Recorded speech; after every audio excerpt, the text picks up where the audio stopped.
جزاکم اللہ خیر۔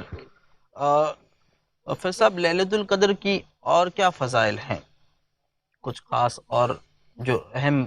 جی جی، دیکھیے ليلة القدر کے تو جو فضائل آتے ہیں ان میں سے ایک فضیلت یہ بھی ہے، میں آپ کے سامنے جو حدیث رکھتا ہوں، نبی اکرم صلی اللہ علیہ وسلم کی ایک روایت ہے، آپ نے فرمایا اور کہا، جو متفق علیہ صحیح بخاری و صحیح مسلم کی حدیث ہے، آپ نے فرمایا، ابو حریرہ رضی اللہ عنہ حدیث کے راوی وہ کہتے ہیں، رسول اکرم صلی اللہ علیہ وسلم نے فرمایا، جس نے ليلة القدر میں ایمان کے ساتھ ثواب کی نیت سے قیام کیا، بالکل دو باتیں آئی، جس نے ليلة القدر میں ایمان کے ساتھ ثواب کی نیت سے قیام کیا، مطلب ليلة القدر میں نماز پڑھنا، نفل رات کی نماز پڑھنے کی کیا فضیلت ہے؟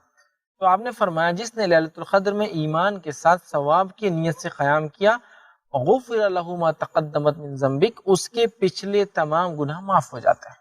سبحان اللہ، یہ اس کی فضیلت ہے، اس کے پچھلے تمام گناہ معاف ہو جاتے ہیں جس نے قیام اللیل مطلب رات کی نماز پڑھی شب قدر میں، اس کے پچھلے سارے گناہ معاف ہو جاتے ہیں۔ تو یہ کتنی بڑی فضیلت ہے کہ جو شب قدر کو پا کر اس میں رات میں قیام کرے، نماز پڑھے، اس کے پچھلے گناہ معاف ہو جاتے ہیں۔ تو اس سے پتہ چلا کہ شب قدر میں قیام کرنا یہ خاص عبادت ہے، الحمدللہ۔ جس کا نتیجہ یہ ہے کہ اگر قدر پا لی، قیام کر لیا، رات کی نماز پڑھ لی، تو اللہ رب العزت پچھلے سارے گناہوں کو معاف کر دیتا ہے۔